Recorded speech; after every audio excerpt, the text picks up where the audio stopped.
نووسەر و هەڵبەستوانی ئەمریکایی بەڕەچەڵک لوبنانی جوبران خەلیل جوبران دەڵێت واوەی لە بۆ ئەو میلەتەی جلوبەرجێک دەپۆشێت کە خۆی دروستی ناکات و نانێک دەخوات کە لە خەلە و خەرمانی خۆی نییە و بادەیەک دەخواتەوە کە دروستکراوی خۆی نییە.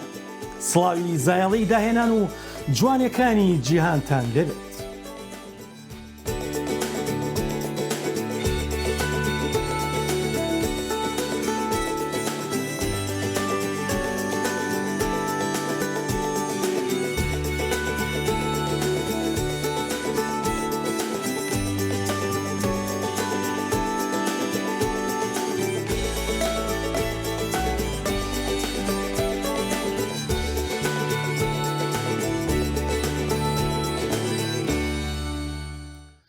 هونەرمەندانی شێوەکاری پاریس دەیان ساڵە لەم گۆڕەپانە جوانی پاریسدا بوونەتە مای خۆشحاڵی و جوانبینی گەشتیارانی جیهان. ئێستاش وەک ناڕەزاییەک لە ڕێی هونەرەکەیانەوە دەیانەوێت ڕوبەڕووی ئەو پرۆژە یاسایی پاریس ببنەوە کە دەکارێت مەرجەکانی دەستکەوتنی شوێنێک بۆ وێنەکێشان لەم گۆڕەپانەدا سەختتر بکات.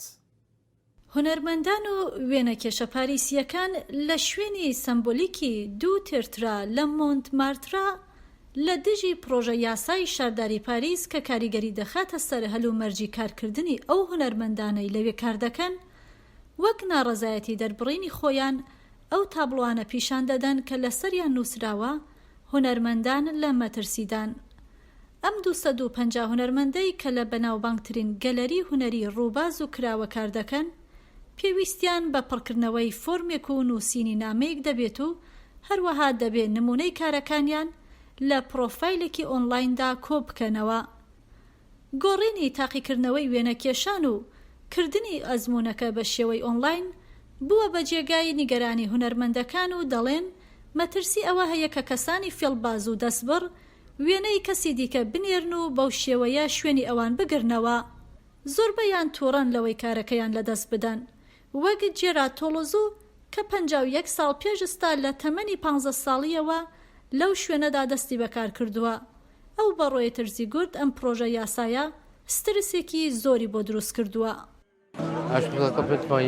من ئەمە بەتەواوی بە گەمژانە دەزانم. ئەمە بێسوودە چونکە ئێمە هونەرمەندانی کۆنی ئەم شوێنەمان دروست کردووە.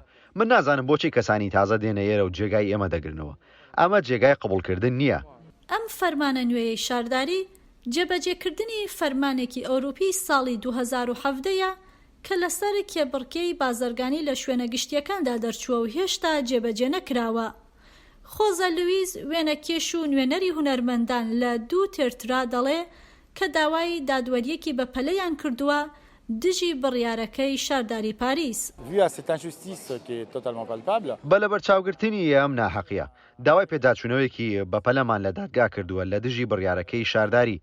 ئێمە چاوەڕوانی بڕیاری دادگا دەکەین کە هەفتەی داهاتوو دەبێت بگاتە ئەنجام و هیوادارین لە کەیسەکەدا سەرکەوین لەبەرەوەی ئەم هەڵسوکەوتەیان لەگەڵ ئێمە جێگای قبولکردن نییە. لەلایەکی دیکەشەوە چەند هونەرمەندێکی تر ڕەدیان کردووەتەوە کە لە شوێنی کارەکەیاندا ئەو تابلۆیانە دانێن کە ئاماژەیە بە ناڕەزایی بوونیان بە بڕیارەکە. پاڤلۆز یەکێک لەوانەیە و دەڵێ ئەم پرۆژە یاسایە ڕێگێکی باشە بۆ دڵنیابوون لە ڕەوایی بوونی ئەو هونەرمەندانەی کە لەم شوێنەدا کار دەکەن. ئاسمانێکی ڕوون و ساف لە باران ناترسێت. من بە یۆنانی نایڵێم، فەڕەنسی باشە. واتە ئەگەر هیچ شتێکت نییە بۆ شاردنەوە کەواتە هیچ شتێک نییە لێ بترسیت. بۆیە ئەو وێنەکێشانەی کە شتیان هەیە بۆ شاردنەوە دەترسن و ئەوانی تر ناترسن. بڕیارەکەی دادگای کارگێڕی پاریس لە سەردۆخی ئەم هونەرمەندانە لە 56 ئەم مانگەدا دەبێت ڕاگەیەنرابێت. خاوەنی زیاد لە سی پەرتووکی وەرگێڕان و نووسینی خۆیەتی مامۆستای زانکۆ بووە. بەڕێوەبەری پرۆژەکانی تەندروستی دەرونی لە ڕێکخراوی JRS بووە. پسپۆڕی تەندروستی دەرونی لە ڕێکخراوی جیهانی World Vision International لە ساڵی 2016 بۆ 2017. لە چەندین ڕێکخراوی نێودەوڵەتیدا لە بواری تەندروستی دەرونی و پاڵپشتی و چارەسەری دەرونیدا کاری کردووە. پسپۆری بواری چارەسازی دەرونیە و هاوکات چەندین زمانی جیاوازیش دەزانێت. ئێستاش سیدۆ مۆرگان لە ڤانکۆڤەرەوە میوانی زایڵێ. سیدۆ ئەم کاتت باش بەخێربەی بۆ بەرنامەی زایاڵی داهێنانی دەنگی ئەمریکا.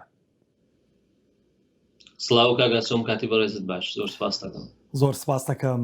سیتۆ هەڵبەت تۆ هەم وەکو نووسەرێک، هەم وەکو وەرجێڕێک، هەم وەکو دەروون ناسێک چەندین ساڵە کارت کردووە و مامۆستای زانکۆش بووی.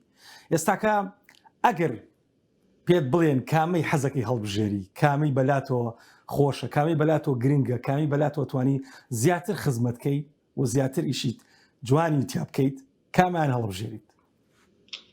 لە ڕاستی ئەو پرسیارێکی تۆزێک قورسە، چونکە پێم وابێ زۆربەی و شتانی کە من خۆم ئەنجام داون پێشتر لە ژیانمە ئەو شتانە بوون کە خۆم حەزم لێ بوون، یعنی ئینترستێکی تایبەتیم بۆیان هەبوو، بەڵام هەندێک جار ئەو هەندێک ئیش کە زیاتر پێویسترە ناومەسەن سیستەمێکی دیاری کراوابی خود بە تەنیا ناتوانانی کاریگەری باش دابنێگەلن ئەو سیستەمەکە کوێوانی تیایان با بەیەک ئاراستان نەڕۆین. بۆ نمونە تەجروبەی منم بوو لە خوێنی باڵایە، ینی محاولی زۆرم کرد کە بۆ جۆرە بێت کە باڕاستێکی دروستا بێت، پێم وا بێت ئێستا خەڵکی کوردستان خۆشیان شایدێکی دروستیەوە دەنکە بەڕاستی بەو سیستەمەی کە ئێستا ئیشەکەی لە خوێنی باڵایە کوردستان بە شتێکی دیاریکراوی باش ناکە. لەبەرەوە من ئەمیشە بژێرم کە ئێستاکە ئەنجامیەدەم، ینی خەریکی شارەسەری دەرونی و ڕێنمایی و ڕاوێژی دەرونی تاکە کەسیم، یان بۆ خێزان، یان بۆ کەپڵەکان، یان بۆ ئەندامانی خێزانی کەرکە هەر کەسێک پێویستکە زیاتر ڕاستەکەمیان هەڵەبژێرم، چونکە تەجروبەیەکی زۆر ورترە و زیاتر تەچی ئینسانەکانەکەی بەریانەکەوی و بەڕاستیش زۆر بە خێرایی هەندێک لە ئاستەکە بە خێرایی دەرەنجامەکەی بینیت کەسەکان پاشماوەیەکی دیاریکراوە بینیتەوە کە پێشکەوتون. لەبەرەوە ئەمەیان هەڵەبژێرم کە ئێستا خەریکین. بەڵێ هەڵبەت سیدۆ هەڵبەت یەکێک لەو شتە گرنگانی کە زۆرم پێخۆش بوو قسەی لەسەرکەی بریتێلەوەی ئەزمموی تۆ لە کوردستان و ئەزمموی تۆ لە کەنەدا. ئەم دوو ئەزمونە وەکو دەروونناسێک و هەم وەکو چاودێرێک و هەم وەکو نووسەرێک چۆن هەڵە سەنجێنی بۆ کاری خۆت و بۆ کارکردن لە ناو دوو سیستەمی جیاوازە؟ تا ڕادەیەکی زۆر ینی وەکو مێژینە باس بکەین، تا ڕادەیەکی زۆر بەگشتی ئەڵێم چەند ئێستا کەنەدا وڵاتێکی زۆر پێشکەوتووە بە تایبەتی لە دوای هەفتاکانەوە، بەڵام هەردووک بە یەک تاریخاتی پەڕیون، تاریخی جینۆساید، تاریخی هەندێک ململانێ تەمان کوردستان جیاتر و مێژوەکەی نزیکترە. ئەوەی کە سەیرە لە کوردستان ئێمە هەتا ئێستاکە بە تایبەتی لە بابەتی تایبەت بە سایکۆلۆجیست و کلینیکل سایکۆلۆجیست گرنگێکی زۆر نادرێت و حکوومەت خۆی شایدی ڕاستەخۆی دۆخەیەکە تا ئێستاکە بەشێکی ئەکتیڤی دروست لە ناوزارەتی تەندروستیا بۆ ئەم بابەتە نییە. ئێمە کۆدی ئەخلاقی ئیشکردنی پیشەییمان نییە بۆوانی کە لە زانکۆکان دەرچوان لە بەشە جیاوازەکان دەرەچن و ئەو بەشانەشی کە هەن بە گشتی ئەو سیستەمەی کە بۆ نخوێنی باڵا تاکی پرۆفشنال بەرەمەێنێت بەڕاستی پێداویستی کۆمەڵگەکان ناڕوات. بۆ چونکە تۆ سیر کە ئێستاکە کۆمەڵێک بەشی زۆر هەن کە تەنانەت پێویستت پێیان نییە، یان تۆ کۆمەڵگەکە لە دۆخەکان نییە کە بوونیان هەبێت کەچی ساڵانە سەدان کەس 200 کەس 300 کەس لە هەر زانکۆیەک تەخەڕوج ئەکەن، بەڵام کۆمەڵێک شت هەن هەتا ئێستاکەش بۆ نمونە لە زانکۆیەکی گەورەی وەکو زانکۆی سلێمانی بەشی سایکۆلۆجی بە مەسەلەن بە دەقیقیان کلینیکل سایکۆلۆجی نییە، هەرچەنە سۆشیەڵ وەرکینیان هەیە. مەبەستم یعنی زانکۆکانی تریش بە هەمان شێوە لە بواری دەرونیا ئێمە مێژوی جینۆسایدمان هەر لە هەفتاکانەوە لە فەیلەکانەوە حسابی بکە هەتا ئیتر کیمیابارانی هەڵەبجە من ئیتر باسی ئەوم و قوربانی ناکەم لە شەڕی ناوخۆ شەڕی داعش 12,000 پێشمەرگە تووشی مەسەلەن فیزیکاڵی بریندار بوون، ئەوانەی کە من ڕۆژانە بینم چەند کەس تووشی ترۆما وەسەڵمەی نەفسی بووە تەنانەت لەو دۆخی کە مەسەلەن لە داعش هێنایە ئاراوە و فاکتەرەکانی تر. ئێمە سرویسێکی باشمانیە بۆ بواری تەندروستی دەرونی، کۆمەڵگاکە بە گشتی ئامادەی ئەوەی نییە کە وەکو لە شتێکی گرنگ سری بارودۆخی دەرونی مرۆڤکە، بەڵام کە ئێمە کۆمەڵگا بەرپرسیار نییە لە مشتە بە بڕای منە بێت کۆمەڵێک سیستەم یان منەظەماتی حکومی یان ناحکومی بە مشتە هەڵبسن بۆ دروستکردنی ئەو فەهمە و معریفەیە کە بەڵێ گرفتی دەرونی شتێکی گرنگە، مرۆڤەکان تووشی نەخۆشی دەرونیە بن و بەگەری زۆر منتاڵەتی کۆمەڵگاکە بەو جۆرەیە کە زیاتر بۆ ڕاستاڕوە هەموو شتەکان بەجستەی بکە، مەسەڵەن دەرمان بخوا. ئەلێرە غیابێکی زۆر هەیە، بەڵام 2-3 ساڵەکە هەست ئەەکەم کەمێک زیاتر کۆناکە تا ڕادێلایەن خەڵکەوە شوێکی سەربەخۆ و هەندێک دامەزراوەی لۆکاڵی و جیهانی هاتوونێتە کوردستان کەمێک بەرەو پێشەوە ڕوات. بەڵێ دوایین پرسیار سیدۆ هەڵبەت تۆ لە چەندین ڕێکخراوی جیهانیا کارت کردووە و هەم لە هەرێمی کوردستان و هەم لە خۆراواش.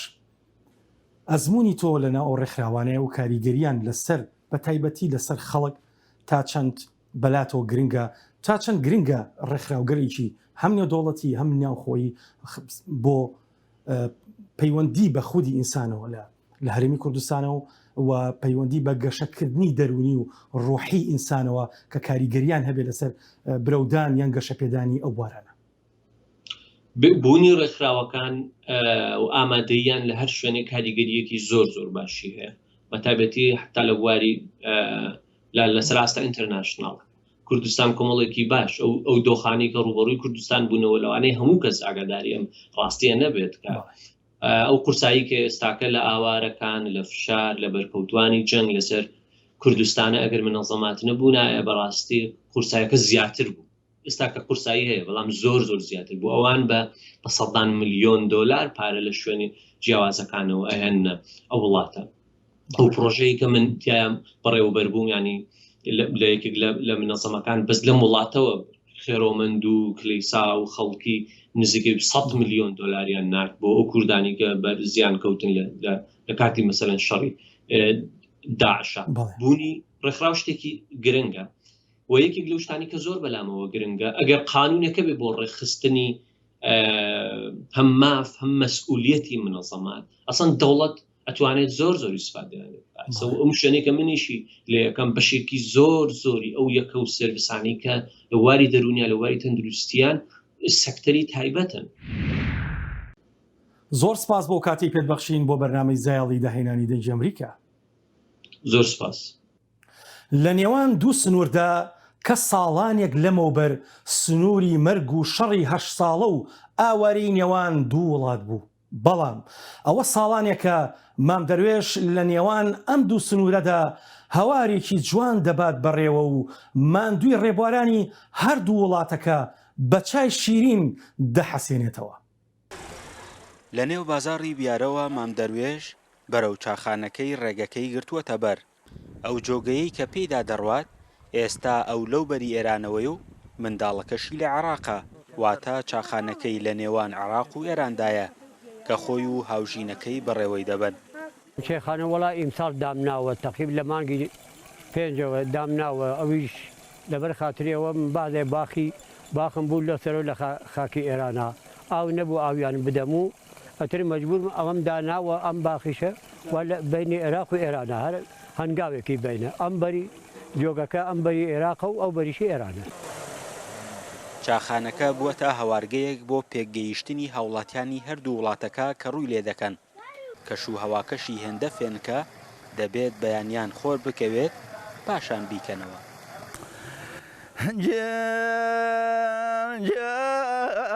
خاڵۆی ڕێوەری توخوارێگەنازەونمیە بمخەرۆبان ڕێ خاڵۆ دەرد لێ جوان توخوا دەرد لێ جوونمیە. مام دەروێش پابەندبوونێکی ئاینی بە دەروێش و سۆفیەوە هەیە. ئەو گەلێک جارانیش لاوانەوە بە دەفەکەی بۆ بیر و باوڕەکەی دەکات و خەڵکیش گوێی لێ دەگرێت. دەروێشم تقریبن لە 75ەوە باوکەم خەلیفەی شێخی تاڵانبان بووە ئەو ئامری خوای کردووە ئیسە من هەر بەو ڕێگا ڕۆشتوم ئیسە منیش دەروێشم و ئاموشەی کەرکووگەکەمە.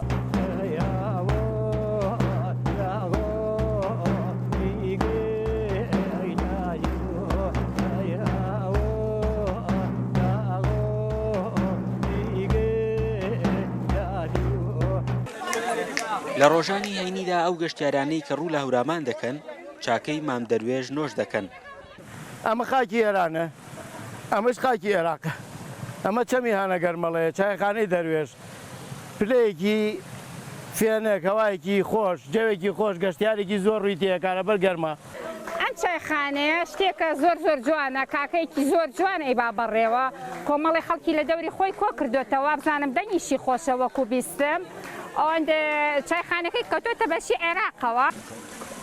مامدەروێش دۆخەداراییەکەی لە بەرچاو گرتووە ئەو دەڵێت بۆ ئێرانیەکان بۆهۆی خراپی دۆخی ئابووریانەوە پارە وەرناگرێت کە دراوی تمەنیان پێیە دەشڵێت هەر کەسێک پارەی پێ نەبێت لای ئەو بە ئاسانی دەتوانێت چا بخواتەوە 2 سەعات جارێک چایەکە ئەڕژێن و چای تازە لێنێ بۆ گوێ نادەمێ بڵێم ئەمە گرانە یان ئەمە ئەردانە من بۆ ئینشەڵا بۆ گەشتیار و بۆ ئەم شوێنە خۆشە دامناوە و گوێ نادەبێت. عەفان حەمە یوسف ناسراوە بە دەروێش عەفان یان مام دەروێش چاخانەکەی لە ڕووی باکوورەوە گوندی هەنەگەرمڵەیە کە خاکی ئێرانە لە ڕووی عێراقیشەوە ناحیەی دیارەیە جگە لە سیمای کولتوری خۆی چاخانەکەی و جوگرافیای شوێنەکەی بووەتە جێگەی سەرنجی هاوڵاتیان و گەشتیاران. فەرحان هەورامانی دەنگی ئەمریکا هەورامان.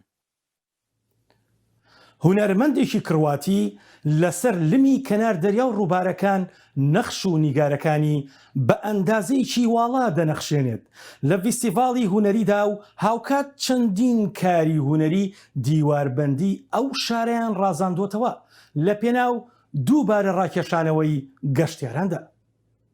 فستیوالا هنریya Zen Opuzê ji sala 2015 vir ve her sal li bajarê biçûk ya Xirvatistanê ya Opuzan tê lidarxistin. Hunermend ji her derê dinyayê tên vê bajarî û hunerên xwe li ser awahiyên wala, kargehên werembûyî û terkandê dinexşînin. Hunermend Nikola Feller jî hunerê xwe li ser xîzê dinexşîne. Ew 6 sala ku ez dibim mêvanê Festîvala Zen Opuzn. Her sal ez xwe pêş dixim. Ez ji bajarê osîjek têm lêre û ser xîzê veneyan çê dikim. Ez lêre te hemû demsalan da nêçîrvanî dikim. Dema ew kêm dibe mirov dikare serê sibê li ser xîzê veneyan çê bike. Ez bu 4-5 roj têm vê festîvalê û ez dikarim 4-5 veneyan çê bikim. Hunera min namîne ew wê dişû dibe. Roja paştir cihekî nû çê dibe, afirandin berdewam dike, qet namire. Di festîvalê de sinora hunerê tune ye. Peykersaz, hunermendên kolanan, grafîkê hunera erdê hemû dikarin berhemên xwe pêşkeş bikin. Bi kurtasî ev bi hunerên xwe tiştên nexweş diguherînin û dixemnînin. Me heftemîn Festîvala Zen Opuzan li darxist ku bi beşdarbûna 10 hunermendan ji welatên Ewropayê çêbû. Me di sê rojan da beremaka bi tijî müzik, workshopan û zarokan amade kir. Me ser rûyê awahiyên zêdeyê 600 metrû çargûşe bûyah kir. Hunermend Nikola Feller her sal hunera bi navê mandala li rexçemê Neretvayê çê dike û her sal ew me şa dike. Festîvala Zen Opuzan her sal mezintir dibe. Hunermend Nikola Feller yek ji wan hunermendan e ku bi hunerê xwe ya li ser çemê Neretvayê bala medyayê navnetevî kişandiye. Pir hêsane ku mirov hunerê ser xîzê çê bike. Em plan dikin ku di payîzê da zarokan jî tev li vê hunerê bikin. Em dê festîvala taybet bi xîzê dest pê bikin û navê vê jî de bibe Hunera Xîzê ya Neretva. Ew di meha Îlûnê da dibin heyvê da çêbe. Armanca festîval ev e ku di nav mirovên heremî û mêvanên ku ji derveyê tên bixin di nav diyalogê ku bandorê li hev dû bikin. بەهۆی پەتای کۆرۆناوە لە تەواوی جیهاندا سەرجەم هۆڵەکانی میوزیک و سینەما و نمایشەکان داخران. دوو میوزیکژەنی دەریمارکی لەو سەروەختەوە شاکارە مۆسیقیەکانی خۆیان لە لەوەرگەکان دەژەنن. فەرمون لەگەڵ ئەم راپۆرتە لە کۆپنهاگنەوە. Li demê pandemiya vayrosê korona da dema ku çêlûjenek li Danîmark neşebû mûzîka xwe pêşkêş bike, ewî berê xwe da çend temaşevanên neasayî û mûzîk ji bo cêlan dijenî. Ji bo wî ezmûneka hin hêjabû, xwe piştî sibikbûna qedexeyên vayrosê korona vekirina holên konserta jî ew hêj yê berdewam mûzîkê bû cêlan lê det. Di dema koronayê da me net karî hergav konsertan pêşkêş bikin. Em çûn tiştekî gelek xweştir ji bo ajalan mûzîkê bijenîn. Me wekî ceribandineka biçûk dest pê kir. Nûke em ji derve rûniştîne û bê qedexeyên koronayê û em berdewam ji bo cêlan mûzîkê dijenîn. Mûzîkjenê Brîtanî, profîsora Akademiya Marshall Barcelona û li bajarê Stevens xwendingeheka fêlbûna amîrê çelo dروست kiriye. Hindek caran ew bi tinê mûzîkê jenî lê gelek caran mûzîkjenek yan pitir digeldane. Wekî Robert Taverna, kemajeneka 22 salî ye hatiye bajarê Stevens, da ku serboreka ciyawaz borînît. Gelek xweş û ji rewşa her car cuda bû, lê ne xirabtir bû. ev balkeşe û rengek şêrîn bû ku kelan çawa bi rastî guhdarê dikir. Belê rêzgirtina wan ji bo me hebû. Her wa xweş e ku mirov rêzê li wana bigire û bihêtê vê rê bo wan muzîkê lêxe. Li gorî şaw mûzîkjenîn di hewayekî vekirî da beramber temaşevanên ku çêdbît baş tê negihin, harîkariya we hunermendan diket yên ku seredana wêrê dikin ku bi aramî mûzîkê bijenin. Her wisa dibêjît cêlan jî hez li ser çend cûrên taybetên mûzîkê hene ku guhdar bikin. بۆ موزیکا جیاواز ئەو سەرەدەریەکە جیاواز دکەن مە بۆ موزیکێکا سەردەم لێدا لێ کەیفاوان پێ نەهات و شوێری چوون ئەس بێژم موزیکا نێزیکی دەنگێوان موزیکا چەلویە لەوە کەیفاوان بلێدانە ئاڵاوێ چەل و دهێت شاو دوێ bariyê ku çend salê bihêdê mûzik ya balkêştir bî ji bo cêlan û golkên wan dê bi guhdarbûna mûzîkê mezin bin û dê bi wan gelek tiştekî asayî bît ku guh li mûzîkê bigirin. چالاکوانی مافە شارستانیەکانی ئەمریکا مارتن لوسەر کینگ دەڵێت تۆ تەنها لەسەر قسەکانت بەرپرسیارەتی هەڵناگریت بەڵکو بەرپرسیارەتیش لەسەر ئەو شتانەش کە نەدوتون لەبەر ئەوە دەبێت قسە بکەیت. سێڕێکخراوی شارستانی لە هەرێمی کوردستان بە سپانسۆری دکتۆر تەها ڕەسوڵ پرۆژەی بەخشینی 100,000 پەرتووکیان دەست پێ کردووە. پەرتوخانەکانی قوتابخانەکانی شار و شارۆچکە و گوندەکان بە زانست و زانین و هونەر و ئەدەب ئاوەدان دەکەنەوە. ڕێباز مەجید بۆ زایەڵە لە میوانی گەشتی بەخشینی ئەو پەرتوکانە بوو. لە ئۆتۆمبیلەکەدا 100 کتێب و کتێبخانەیەکیان پێ و بەرەو خوێندنگایەکی شاری سلێمانی دەڕۆن.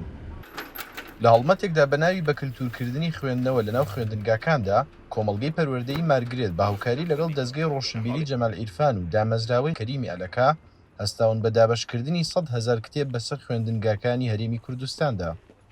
پرۆژەکە بەخشینی 100,000 کتێبە بۆ ناوەندەکانی خوێندن. لەگەڵ هەر خوێندنگایەکە 100 کتێب واتە 100 کتێب و کتێبخانەیەکی مەتر بە 2 مەتری پێبەخشرێت. مەبەستیش لە پرۆژەکە ئەوەیە چۆن بتوانرێت زۆرترین زانیاری ببەخشرێتە خوێندکاران کاتە خوێندکارێک دەوێت لە ڕووی مێژوویەوە لە ڕووی هونەرەوە لە ڕووی ئەدەبەوە لە ڕووی هەر بابەتێکیکەوە بێوێت سەرچاوەیەک لە بەردەستا هەبێت کە بەداخەوە وەکو پێویست سەرچاوە لە ناو خوێندنگاکانە وجودی نییە بەتایبەت ئێستا ژمارەیەکی زۆر لە چاپکراوی تازای هەیە لە بۆرە جیاوازەکانە بە تەکنیکێکی زۆر جوانتر چاپ کراوە. ئامانج لەم پرۆژەیە فەراهەمکردنی سەرچاوی کتێبە بۆ خوێندکاران بۆ ئەوەی بتوانن لەلایەنی ڕۆشنبیریەوە زیاتر خۆیان بەرەو پێش ببەن و کتێبەکانیش لە بابەتی جیاجیادا خۆیان دەبیننەوە.